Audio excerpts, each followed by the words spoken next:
We're going to keep our introductions pretty short and dive just straight into the meat of our webinar. I'm guessing many of you have heard the adage, how do you eat an elephant? One bite at a time. Not my personal favorite, since the elephant is my favorite animal, but we think about that adage all the time in our work.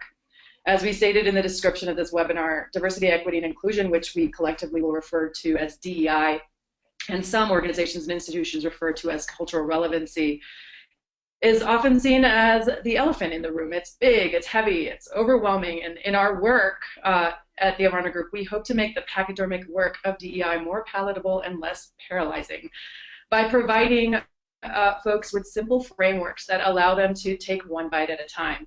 And so in our first webinar with TYO, the framework that we introduced helped organizations articulate why this work is important. And in today's webinar, we're going to be introducing yet another framework that will help you articulate, identify, and prioritize the way in which you move this work forward within your organization. On a logistical note, what we're going to do is we'll check the chat box every once in a while and periodically be pausing to check in and answer any questions that you may have. So in our work, we always start with definitions. Diversity, equity, and inclusion are words that are often bandied about, and we want to make sure we're speaking the same language, at least for the next hour together. So we define diversity as the unique differences between us based on which we're treated differently in society. It's a really simple definition, and we like it for many reasons. A few notes on this particular definition. As you see, diversity is the unique differences between us. It's not just the unique differences between us. It's the differences based on which we're treated different. And the reason we included that is that just because, for example, I have an innie belly button and someone else has an outie belly button, so it doesn't suddenly mean we have different access to resources in society. So what we really mean here are identities such as race, gender, sexual orientation, ability, and class, differences based on which we may be treated differently or have different access to opportunities. Another note on diversity is that an individual person cannot be diverse. It describes a group. Diversity is also not just about race. Folks often conflate it with race, and I think it's really important to talk about race and ethnicity. And there are many, many other facets of diversity, both visible and invisible, that are important to consider in our work. Inclusion, so as we saw, diversity was the salad ingredients, and inclusion here is the mix. Diversity is the mix, inclusion is making the mix work. It implies action. It's what we do. It means celebrating, welcoming, valuing, and leveraging those differences, not merely overcoming or tolerating them. Sometimes we do tend to want to talk about our common humanity, especially in the world of the outdoors and environmental realm. The outdoors really democratizes our experiences because we sometimes wear the same things and wear the same clothes and carry the same gear in the outdoors, but nevertheless, we all bring our unique identities with us, and so surmounting or overcoming differences is not the goal. And neither is tolerance, which never really feels good. And then finally, equity. Equity is an approach to ensuring everyone has access to the same opportunities. It's not the same thing as equality. As you can see in the image here, equality is treating everybody exactly the same. Equity actually recognizes that we don't all start from the same place, and so inherently we will have to treat people in order to give them access to the same opportunities. So now that we've provided you with some basic definitions, I'm going to hand it off to Ava, who's going to introduce our 4-quadrant framework. Thanks. So we developed this framework after hearing a lot of conversations about DEI strategies that felt like they wandered all over the place. One minute we'd be talking about marketing strategies, and the next minute we'd be talking about individuals confronting their own privilege. I imagine that if any of you have had these conversations before, that may ring a bell. And we felt like, of course, all of these strategies are related, but they also felt really distant from one another. So we originally developed this framework to just help ourselves map out the relationship between those seemingly disparate strategies and to organize all of the various strategies so that we could succinctly communicate with other organizations and their leaders about how to move forward on DEI. And then we quickly realized that this framework wasn't just useful for us, but also could be a useful tool to help organizations themselves think through their efforts more systematically. So today we've used this framework with organizations during their strategic planning discussions as an effort to help their leaders identify do 3 different things: identify strategies, organize, and prioritize. So I'll briefly describe this elephant here, and then we'll dive deeper into it for the remainder of the webinar. So you can see that on the x-axis, we have individual and institutional. And individual, in this case, is referring to just an individual person. And institutional is referring to organizations, schools, agencies, etc. Sometimes we just say organizations for shorthand rather than having to list off the litany of different types of organizations. And then on the y-axis, we have internal and external. And this axis describes whether the strategy that we're talking about is more inward-facing or more outward-facing. So I'll go through each of these and describe a little bit more about what they're about. So the individual internal, this is the most personal work that you'll do. It's about understanding your own identity, confronting your own privileges and bias, processing and healing from any experiences with oppression, and finding a productive way to move through all those really often uncomfortable feelings. It's also about holding yourself accountable to always being open to learn from all different types of people and experiences. And much of this work is figuring out, based on your identities, experiences, and expertise, how you can contribute to a more equitable and inclusive environment. The individual external piece is about all of the work that you do as an individual that impacts other people or communities. A person who is doing this work might engage in essential mentorship. They might actively engage in conversations that are uncomfortable, or it might be a moment where you choose not to speak up to allow another person's idea or voice to be heard. Moving on to institutional internal, this quadrant refers to any work that your organization, school, or agency does to build an equitable workplace culture and structure. This runs the gamut from how your organization functions to how it supports new ideas from different people. And it also refers to the processes involved in creating any type of content that may be later put out for public consumption. And then finally, we have institutional external. And this is all about the work that your organization puts out for public or semi-public consumption. And this includes marketing, programming, and advocacy work that impacts your participants or your constituents, and perhaps the broader public as well. So as you can see, we've made this neat little quadrant, but it should be noted that all of these quadrants inform one another. And sometimes a strategy or an idea can fall into multiple quadrants. And we've seen this happen often, especially in the realm of curriculum.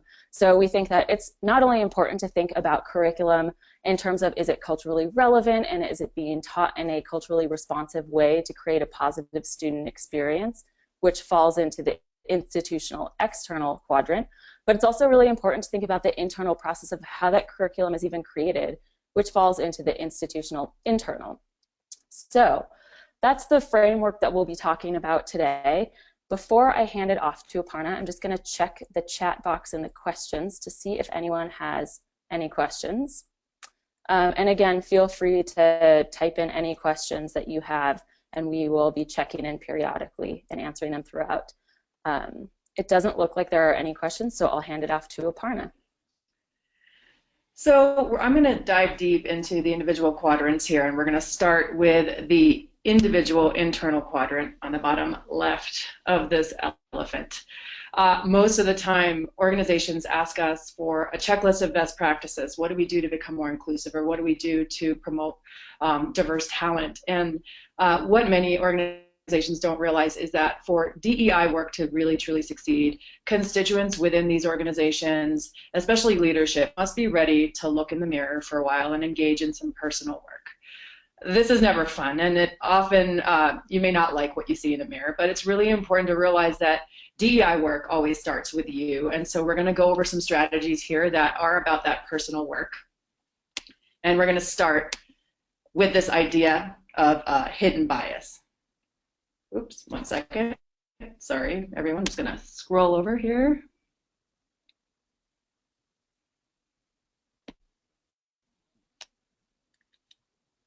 There we go. The first strategy we have is uncover your hidden biases and learn how to mitigate and interrupt them and internalize feedback. We define hidden biases, which are also sometimes referred to as unconscious biases or implicit biases, as the way that your brain interprets your surroundings based on your past experiences. The logo that you see here, Project Implicit, refers to a study that was launched in the late 1990s by Harvard professor Mahzarin Banaji and her colleague Tony Greenwald at Columbia, and it's called the Implicit Association Test. You could just Google it and you'll find it pretty quickly. This particular test has become the go-to way of measuring individual biases that cause us to make certain decisions that unintentionally impact people.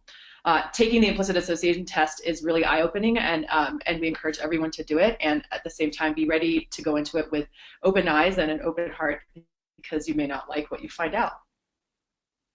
The second strategy we have under here is to uncover and mitigate bias in the information that you consume. So this isn't just about individual biases within you and the way you think. Whether it's magazines or TV shows or environmental education curriculum, everything we read or consume has some inherent biases, and it's important for you to be aware of those biases so that you can keep them from becoming ingrained part of your own thinking or become part of your own system of biases. There's an entire set of practices related to uncovering biases in curriculum and media that we help organizations navigate, and we're not going to go into all of it in detail.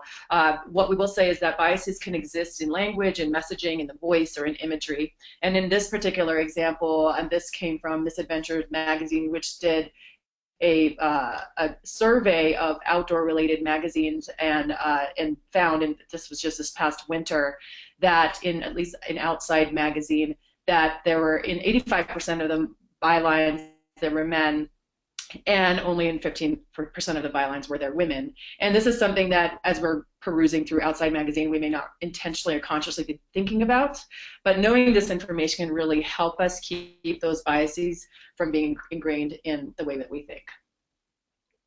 The third strategy we have under the individual internal quadrant is reading from diverse authors, diverse perspectives, whether it's books or articles or academic, because we as human beings tend to want our values affirmed. We're biased toward reading or consuming media by authors that have similar identities or similar voices or similar perspectives or similar values, and really we need to combat this bias by reading material from people who are very different from ourselves. This particular image is ways in which Ava and I have been trying to combat our own biases.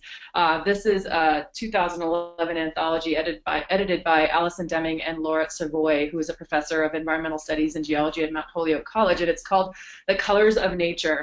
It's a collection of stories that explore the relationships linking culture, place, race, and identity. And it's a great reading, many great readings that you can use in contrast to some of the more typical nature writings, such as Aldo Leopold and Henry David Thoreau and Edward Abbey and John Muir and all those usual suspects.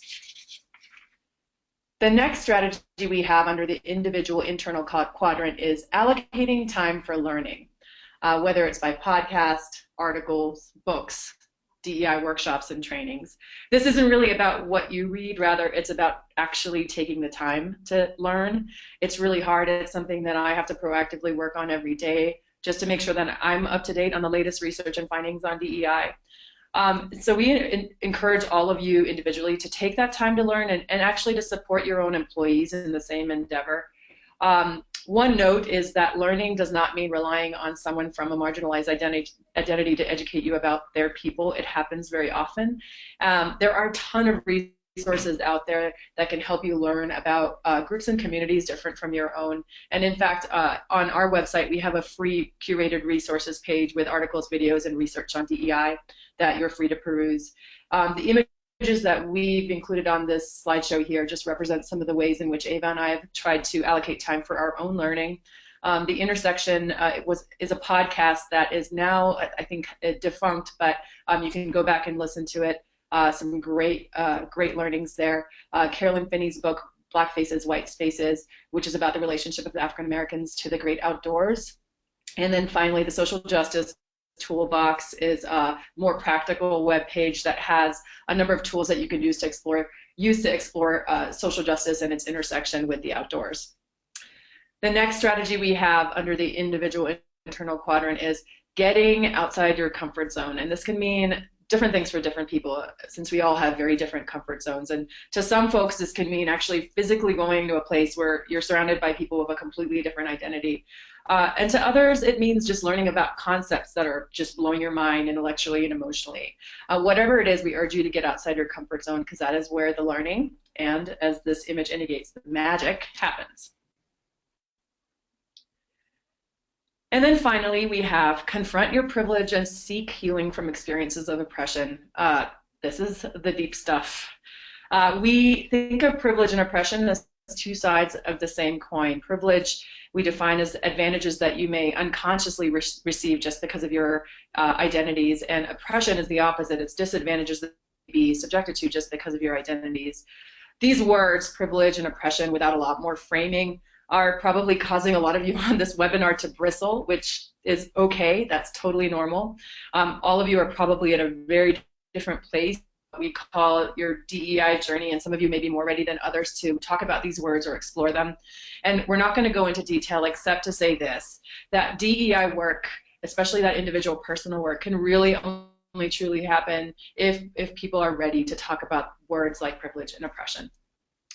So before I move on and hand it off to Ava, we've just covered the individual internal quadrant, and she's going to move on for us. Do you all have any questions about this particular quadrant? Okay, I'm not seeing any questions in the chat box, so I am going to hand it back off to Ava.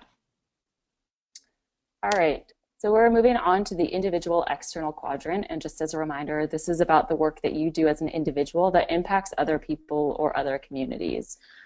We often say that this is engaging in active allyship and supporting marginalized communities regardless of who you are. So the first strategy is challenging bias in others in your workplace and programs. So this can happen in so many different ways, but it often means engaging in some uncomfortable conversations with coworkers, friends, participants, or even volunteers. You may be calling someone out, or as we like to say, calling them in, to give them feedback about what they just did or what they just said and why it maybe made you bristle a little bit. Another way that we can think about doing this is asking a team to slow down their decision-making process to ensure that bias doesn't creep in. This can be in anything about making big decisions in your organization, making hiring decisions, decisions on who you're going to support and advocate for, all of those different processes.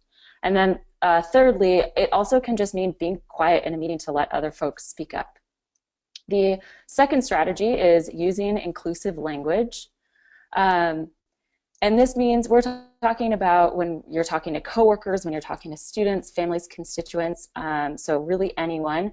And this is through any type of communication. So that could be conversation, emails, presentations, reports, anything that's being put out that other people are reading or interacting with. And so we have some examples. We like to think about using gender-neutral language, especially when you are addressing an entire group or you're not sure of what someone's gender pronouns are. Often we hear folks say, you know, we have this colloquial term, you guys, and sometimes we encourage folks to say, hey folks, or hey all, rather than saying you guys. We also encourage folks to use people of color or people of the global majority rather than minority. The phrase minority just isn't necessarily true anymore, and people of color and people of global majority seems to feel the best for folks who do identify as that. We also encourage people to use undocumented rather than illegal immigrant. An entire person cannot be illegal, so it is another inaccurate way of identifying someone. And then most recently, we have been hearing a lot of buzz about using the phrase Latinx rather than Latino or Latina as a way to be more inclusive to all genders. So when we use the phrase Latino or Latina, we are already gendering that group. And so you can actually use Latinx as a way to mitigate some of that gender bias. This is an opportunity for you to set an example for everyone around you, even if you're interacting with people who identify, who you know how they identify as. It's a way that you can start opening up that conversation. And if someone says, what do you mean by Latinx? It's a way to say, oh yeah, I just learned about this thing. And Finally, if you're ever unsure about the correct language, it's always possible just to look it up or to ask someone. If someone does use language that you've never heard before, say like, hey, what did you mean by that? As a way to expand your own vocabulary.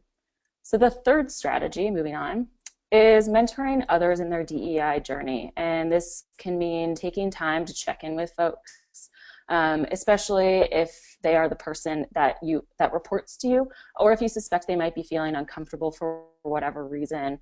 A phrase or a question that I always personally use is, how can I support you?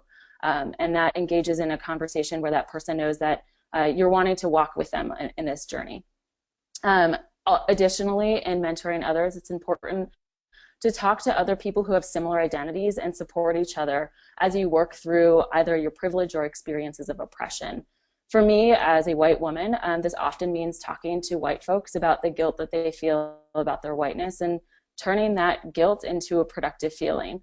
And also chatting with other white women who are balancing that frustration of feeling gender bias in the world, but also understanding that they benefit from being cisgendered and being white. The next strategy in this is succession planning. And this means when you're leaving your job, it means identifying a range of candidates, and especially candidates who are different from you, to fill your position. And this can mean mentoring, coaching, or sponsoring others, especially from marginalized identities. This finally can mean also writing a comprehensive job description that includes language around how DEI strategies or concepts fit into your job description, even if it wasn't previously a part of your official job description.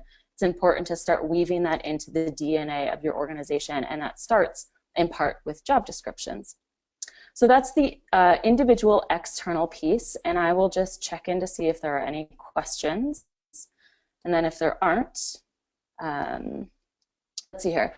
So someone is asking us, do you have a source where we can get examples of inclusive language?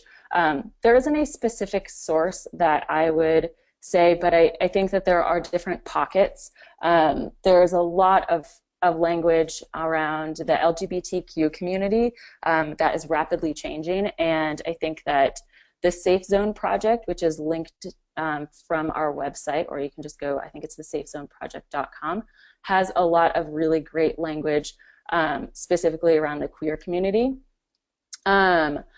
Otherwise, I don't know of a single source. We also have a vocab sheet that talks a little bit about inclusive language.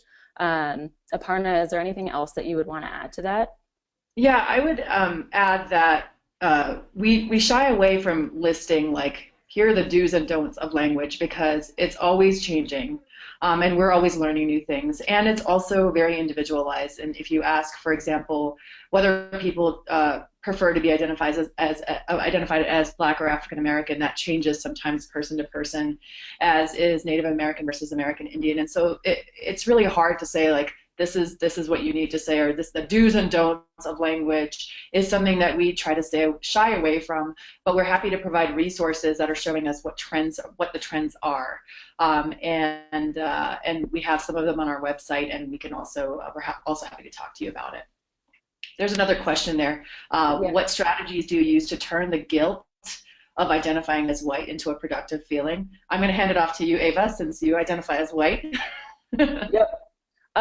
So I often, if folks are struggling with this, I often use Brené Brown's framework, in which she identifies guilt as a feeling in which your values are not aligning with your actions, and that's producing some form of guilt.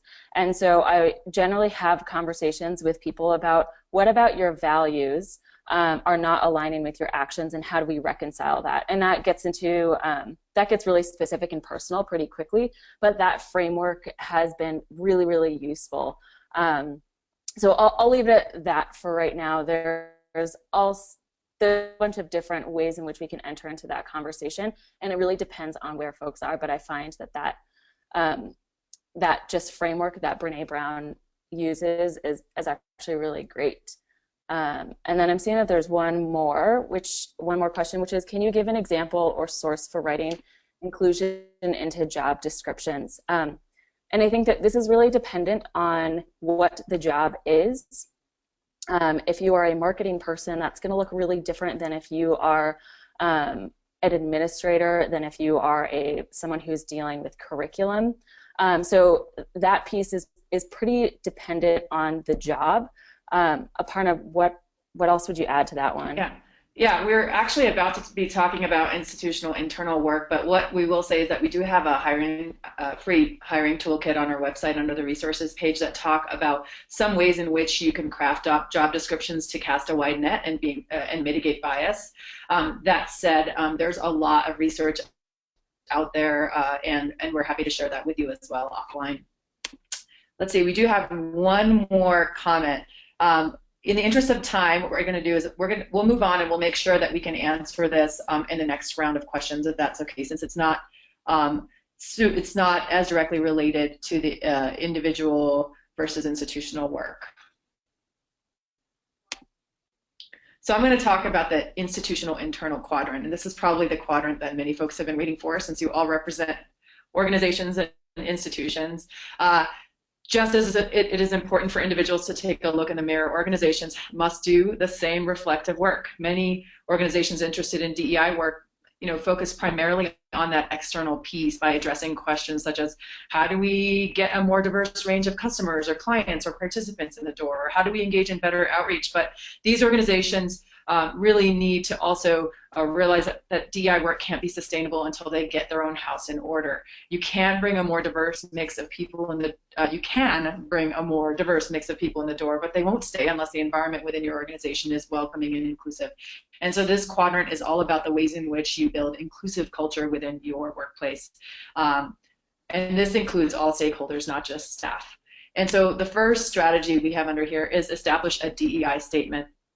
A DEI statement, which some organizations a diversity statement, is an important first step in moving every DEI effort forward. Without a statement that's tied to your mission, you have no anchor for your DEI efforts. And I wanted to note that this isn't the same as that standard Equal Employment Opportunity Commission non-discrimination statement, which is really aimed at just compliance.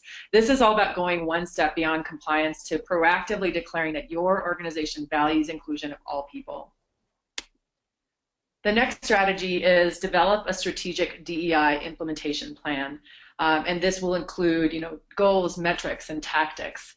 Organizations, and I'm sure some of you on the webinar right now, might be experiencing DEI fatigue, as we call it. And sometimes that happens when you don't have a clear plan, and you're just, throwing a bunch of spaghetti at the wall to see what sticks.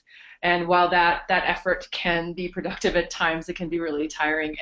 And really what we've seen the most successful organizations do is develop a plan, a DEI implementation plan that's tied directly to their mission, and also, if they have one, tied directly to their strategic plan. And in fact, we use this whole quadrant system, the elephant quadrant system that you're seeing right now, as a first step in helping organizations build their DEI implementation plans. The next strategy we have is adopt equitable recruitment and hiring practices, and this goes to the question that one of the attendees just asked earlier about job descriptions. There are a number of ways, a host of ways in which you can implement recruiting and hiring practices that are equitable. Some examples that we have in our hiring toolkit on our website are screening resumes blind, like without the names showing up. So you take a marker and just actually mark out the names. There's research that shows that even names can influence the way you make decisions on whether someone is a good fit for your organization. Other examples are make sure that hiring is done in diverse teams, so there's just not one person doing all the hiring, that it's actually done in teams, that it's diverse, and that ensures checks and balances. And finally, the image over here is an interviewing rubric. Using rubrics has been shown as a best or better practice for any kind of big decision making, and very specifically equitable hiring. And so there are a number of other examples as well, including ways to craft job descriptions and where to post job descriptions on our hiring practices toolkit. So we're going to leave hiring practices at that and move on to adopting inclusive policies and practices. And this is not necessarily about hiring. This can cover everything from the standard employee handbook to staff orientation to benefits to even your risk management policies if you're engaged programming. If you have standard policies and practices, it's really worth auditing them to identify exclusionary language. This particular example that we have here is just one particular better practice, which is providing parental leave to all parents and not just mothers. The next strategy we have is make your physical spaces and built environment more inclusive. This can include standard ADA accessibility for people who are disabled, and that's really a compliance thing. There are other ways in which you can actually make your physical workspaces more accessible for the differently abled. This particular example we have here is about gender-neutral bathrooms, and it came from an article published last week that President Obama just opened the first gender-neutral bathroom in the White House. For the outdoor sector in particular, it's really important to think about things like gender-neutral bathrooms, or even your decor, the color of your paint, what you have up on the walls. There's some really great research on decor and gender diversity that we're also happy to share with you offline, but your physical workspaces are really important.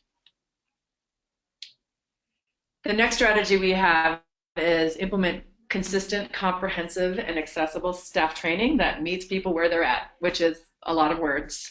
So let's just dissect that. What we mean by consistent is just that you're using common vernacular and creating common competencies for all your staff members. What we really mean by accessible is if you are an organization that has multiple locations, that your training isn't only accessible to people who are in one particular place, that you have, for example, online training.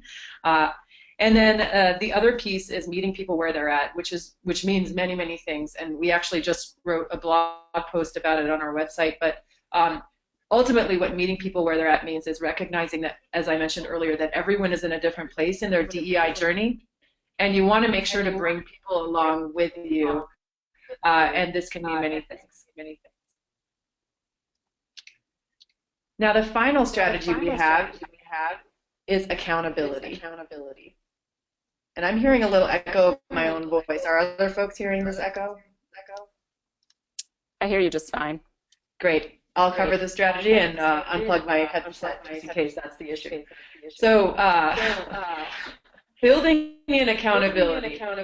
It would be really easy to let DEI fall through the cracks if you can't answer the following question. Where does the buck, or in the case of this picture, the ambiguous ungulate, which we think might be an elk, where does the elk stop? At whose table? Is there someone who's a DEI director? Is there someone who's being held accountable? And so in order to hold people accountable, what we usually urge folks to do is within their DEI implementation plans, include an accountability matrix that makes sure that individual stakeholders throughout your organization have very specific tactics that they need to engage in order to move DEI efforts forward. So this can look like folks in your marketing department having 3 or 4 things they need to accomplish in the next 5 years, and then folks in your development department having another 2 to 3 things. And this basically spreads accountability throughout your organization. And another way in which organizations have made sure to hold people accountable is to actually weave in DEI into job responsibilities. So even within the job description and job responsibilities is the fact that individuals need to be inclusive of people very different from them, or work well with people with different backgrounds, and get the training they need to do that. So these are some of the ways in which you can ensure accountability exists. So we have just covered the institutional internal quadrant and want to answer any questions we may have. So we have one question, which is, are there resources available for developing a DEI mission statement? Are there examples, or is there a guided process?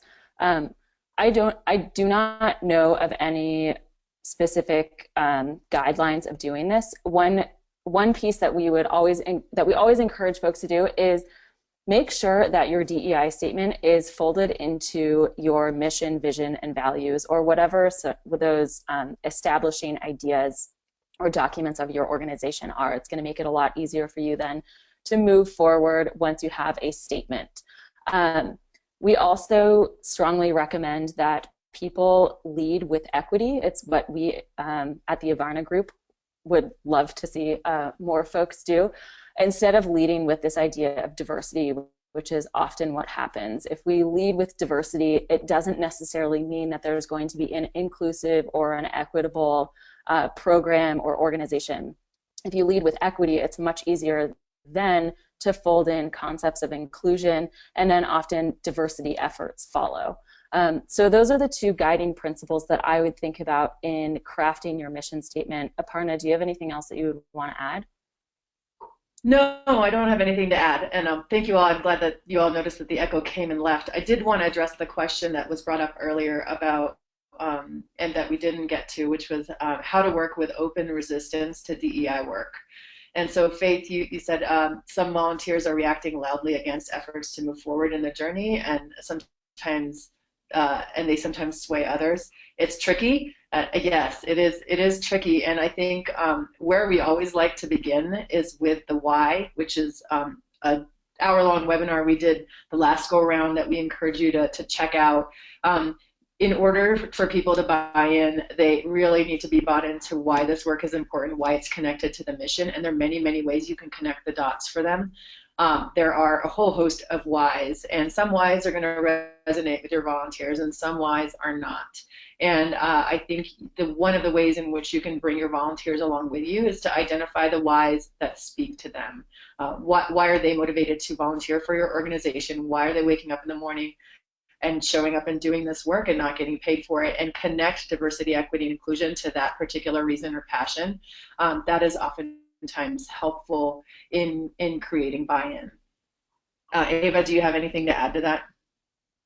Yeah, I would just add that I think that there's a lot of anxiety around losing volunteers because they can be so essential to your organization, and that is real. We understand that. At the same time, if the organization stays put and doesn't move forward with diversity, equity, and inclusion efforts, you may actually lose out on a whole set of other volunteers that are choosing not to come to your organization because it's not a welcoming place. And so thinking about it, if you do say, this is our commitment to diversity, equity, and inclusion, and someone just says, that just does not resonate with me and I no longer want to volunteer, that is certainly a loss. And it also, in moving your DEI efforts forward, you can gain more volunteers in that process. And that is certainly a leap of faith, and it is scary, and a framework that we encourage folks to think about. Just if you lose a person because you're engaging in DEI work, it doesn't necessarily mean that all of a sudden your volunteer numbers are going to be super low. And so, yeah, that's the only other piece that I would add. Great. So Ava, I'm going to hand it to you to cover the last quadrant. Okay, great. So the last quadrant is institutional external. And again, this is all about the work that your organization puts out into the world for public or semi-public consumption. So thinking about marketing, social media, etc. So there's a couple of different ways in which we think about doing this. First is making a visible commitment to DEI signed by leadership. This commitment should succinctly articulate why and how your organization, school, or agency is committed to DEI, so all staff as well as students, constituents, visitors, etc., understand your approach to DEI. It should be visible, of course. And this photo here, this picture here, is an example in which the OIWC, the Outdoor Industry Women's Coalition, created a campaign which asked leadership of outdoor industries to prioritize female advancement in their companies. And this effort was based on research in gender equity, which shows that a CEO's visible commitment to advancing women's leadership is the most important indicator of success in women's inclusion and advancement in the organization. The second piece or strategy is cultivating mutually beneficial partnerships. So perhaps some of you biologists or ecologists in this group are going to cringe at this this analogy, but it makes a lot of sense to us. So a commensal relationship is one in which an organism takes something from another organism, and that red dot just doesn't even know what happened. So it's kind of no big deal, but a little bit uneven. A parasitic relationship, of course, is one in which a person or an organism or an organization takes something from another organization, and that yellow organization, as you can see, really feels it. There's a gap, there's a visible hole. So we don't advocate for either of these. Instead, we advocate for a mutualistic, or sometimes we call them reciprocal relationships. It's really important in DEI work not to cultivate a one-way outreach-based partnerships in which community organizations are helping your company or your organization become more diverse with no sort of reciprocal action. Instead, we encourage people to engage in partnerships in which you both benefit. A great way to articulate this or to start sussing this out with a partner is to ask the other organization that you would like to work with what their greatest needs are. It could be that their greatest needs are funding. It could be that their greatest needs are getting more people in the door. It could be that their greatest needs are just needing an office space. So asking what their greatest needs are and how your organization can support them is a really great way to enter into that conversation. The third strategy is a big one, but building equity and inclusion into your external work. And this is really a huge bucket. This is all about the work that your organization puts out into the world, whether that's programming, advocacy, land management, environmental litigation, education. This photo here is our attempt at saying, like, as your organization grows and expands out, we hope that your organization has a lot of different influences and is really inclusive and equitable as you sort of reach other populations.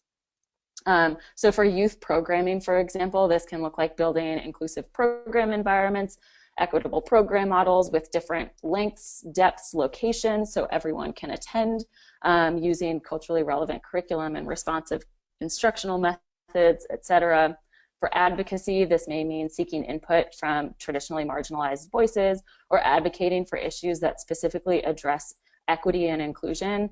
Maybe for land managers, this means broadening your idea, your concept of who is a stakeholder. We could go on for a very long time, but for the sake of time, we'll continue.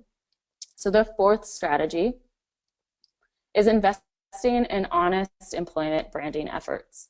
This can be an external and an internal piece, but we think that it primarily lives within the external realm. And this refers to how you advertise and represent your organization in the context of the employee experience. So what does it like to work there? It's important to convey a welcoming tone and also at the same time being really honest about what it is like to work in that place. This photo here is an example of an employee branding piece created a few years ago by REI, and it gives off the feel of what it might be like to work at REI. The next strategy is be transparent about your organization's challenges, the room for improvement in DEI, and your limitations. So being as transparent as these beautiful fish here. So this is about building credibility with all of the stakeholders. If you have room to improve in any capacity, but particularly in DEI, admit it, and then also outline the steps that you're going to take to improve. It's really important to address your organization's history, especially those organizations that have a really long history. It's important to talk about the good and the bad and be explicit about what parts or ideas you're leaving behind and what you're still holding on to. And then finally, being honest about what communities you can include. So for example, if you're really beholden to the extended wilderness expedition, if that's really central to your mission, then know that you are potentially not going to include other folks who have a really different relationship to nature and the outdoors, for whom extended wilderness expeditions just doesn't fit into what they want, what they see themselves, or what they, how they articulate their connection to the environment. And that's really okay, just to be honest about that. The next strategy is be inclusive in recruiting your constituents. So this isn't we're not talking about staff recruiting anymore, but talking about participants, students, clients, customers, park visitors, and volunteers. So this means casting the widest net possible to engage all of those folks. It can mean connecting with current, past, and prospective constituents to solicit feedback about what's going well and what they think could be improved. This can be building pipeline programs like fellowship programs for constituents or folks that are not often in your program, and allowing them an opportunity to engage in the organization in multiple ways. And this also can be really as simple as making your application process a positive experience, or making your screening process really equitable. So again, this is a short list of what could be a mile-long list of strategies, but it'll be really organizationally specific, so we won't go in too much more. So the last strategy is investing in honest multicultural marketing. So contrary to this cartoon here, good start needs more gibberish, we're actually encouraging folks to take the gibberish out. Of course, this includes your website, your social media, your brochures, and anywhere else your messaging appears. And this, like employment branding, really needs to be honest. We say that there's a fine line between aspirational and misrepresentational marketing, and you want to walk that really carefully. It's okay for marketing to be culturally representative and relevant of the groups that you might want to attract, as long as you're committed to making that happen through making your organization inclusive and equitable as well. So those are the last strategies for institutional external. I'm going to check in to see if there are what types of questions. Great. So it doesn't look like we have any questions. So I'll just wrap up and feel free. We have about another 9 minutes to be on. Yeah. Can you address, there was one question Hello? about there was one question about developing a DEI mission statement. I think that we did you do that one? Address that one. Okay. Yes. Okay, cool. Very good. Okay, great. So in conclusion, so we just mapped out a huge number of DEI strategies, and maybe that feels overwhelming, but hopefully it's feeling a little bit organized. And there are so many more that we could have talked about, but we only have an hour. And additionally, within all of these strategies lies a range of best practices. And so again, we didn't want to get into the weeds about any of those, but hopefully this sparks some ideas, and that encourages you either to get in touch with us about what our suggestions would be, or go out and do the research on your own.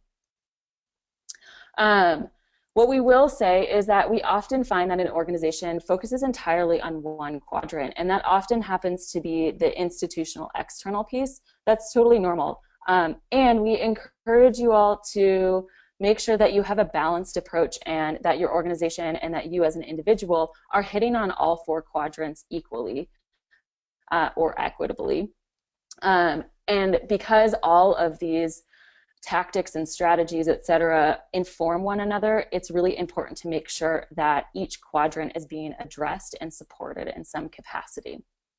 So with that said, that's the end of our content. If you have other questions for us, we'll take a couple more minutes to check in to see if there are questions, but feel free to get in touch with us. Our website is www.theavarnagroup.com, and you can find our resources up there.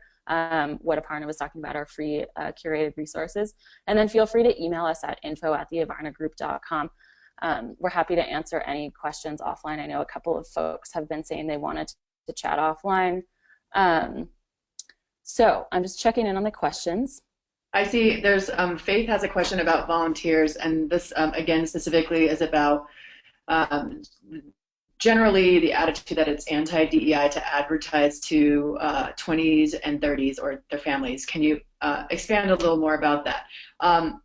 So I'm going to speak just generally to any initiative within an organization that is targeted at a specific community, whether it is communities of color, whether it is millennials, whether it is the baby boomer generation, whether specifically it is Latinos.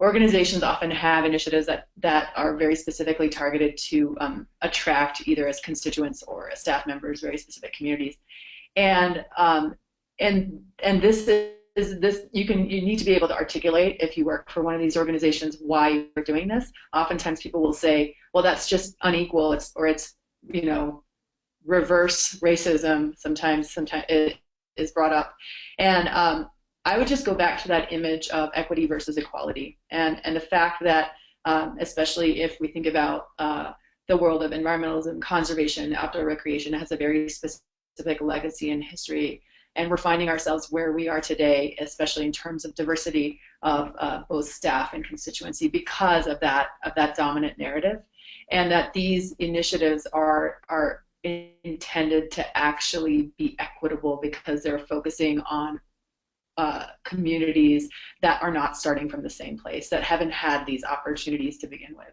I'll speak to myself and give you a story, a quick story before we move on to the next question, is that I am a first generation South Asian who was brought up in California but never had the experiences that a lot of white folks had growing up going to camps. You know, like the whole camp culture was not in my background. And when I found myself in my mid-30s wanting to pursue outdoor education, I found that I didn't have the training or background as a camp counselor or going on lots of extended expeditions in order to do the work. And so when I worked for the National Outdoor Leadership School, they said, okay, that's okay, Aparna. We actually have this initiative called the Instructor in Training Program, which is designed to attract people from underrepresented groups who don't have that background of growing up camping or leadership. And as an instructor in training, you actually apprentice and gain that training on course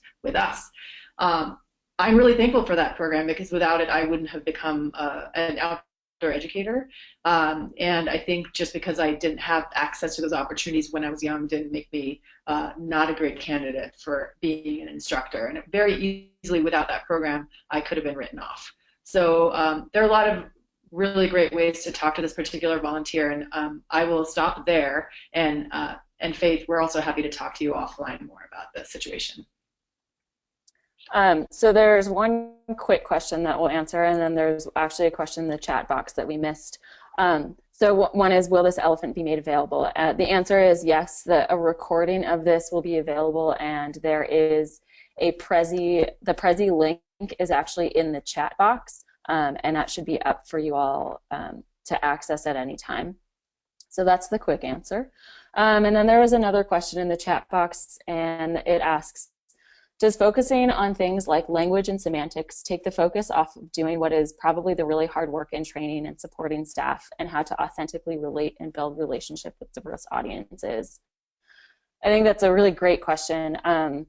Certainly focusing on language is a very small piece, and it's an essential piece that if you, for example, keep misgendering someone or misidentifying someone in any way or a group, it can be really off-putting and engaging in those really important relationships and building rapport. So I think that inclusive language is certainly very important, and it is by no means the sort of end-all be-all of diversity, equity, and inclusion strategies, which hopefully was demonstrated in this giant elephant of strategies. Aparna, do you have anything else that you would want to add? Yeah, I think I would want to add that just the idea of talking about language isn't to put the entire focus on using the right language and semantics. The idea is really to give people some small wins, because oftentimes folks are just paralyzed and they don't know what to do. And so while they're doing that like deep personal work, giving them a few things that are tangible that they can actually do to help move the needle is really important to keep them motivated to continue to work on DEI. And so it gives them it gives them a success, albeit a really small success. I mean, just because they're finally using gender neutral pronouns doesn't mean suddenly they're like, you know, the most equitable, inclusive human being. And it makes them personally feel like they're doing one thing right in this journey. They've taken that one little bite out of the elephant, though it might be a really tiny bite.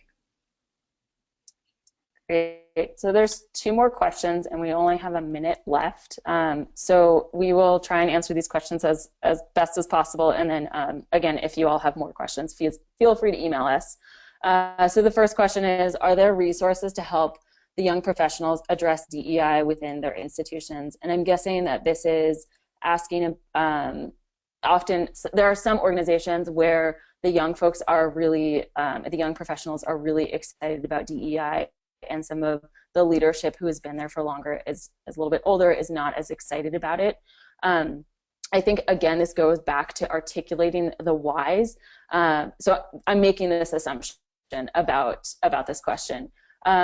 But I would say it's really important for young professionals to be able to articulate the why and why this is important, and be able to, as we say, pick from the buffet table of whys when you're talking to different constituents or folks to create some sort of buy-in. And so sometimes that means talking a little bit more about how increasing diversity in your organization is going to increase productivity.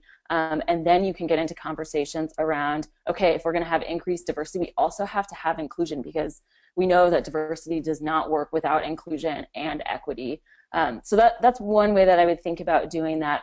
There aren't any like specific online resources about this, but Aparna, what else would you add? I wouldn't add anything to that. Great. And then I'll really quickly try and answer this last question, which is, you mentioned hiring blind, which erasing names, and this person says, I thought that was interesting because I'm often looking for any indication of racial diversity to make sure that they get an interview. Would you advise against that? I think, yes, I would.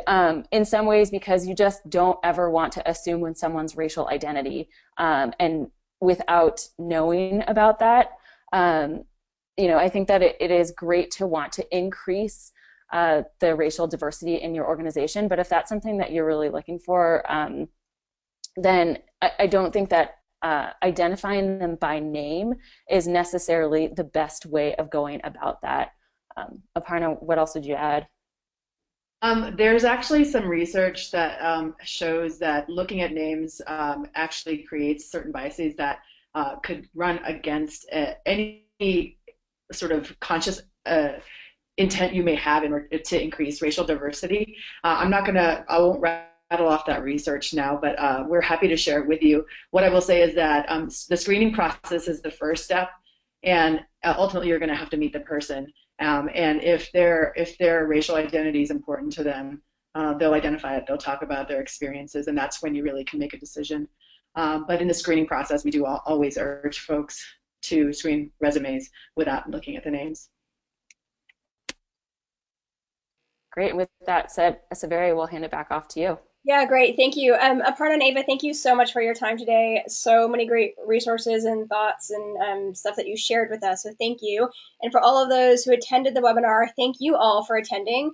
We are excited at TYO to be able to bring you these webinars and to hopefully help you in the important work that you're doing and getting youth outdoors and just getting people outdoors too, because we know that some of you, your work goes beyond youth. So thank you again for the Avarna Group for joining us, and we hope to see you on another webinar soon. Also, this webinar will be available, the recording will be available probably in the next day or two, so keep an eye out for it on the website, and there will be a link to the YouTube channel. So thank you guys so much for joining, and have a great morning or afternoon, depending on where you're at.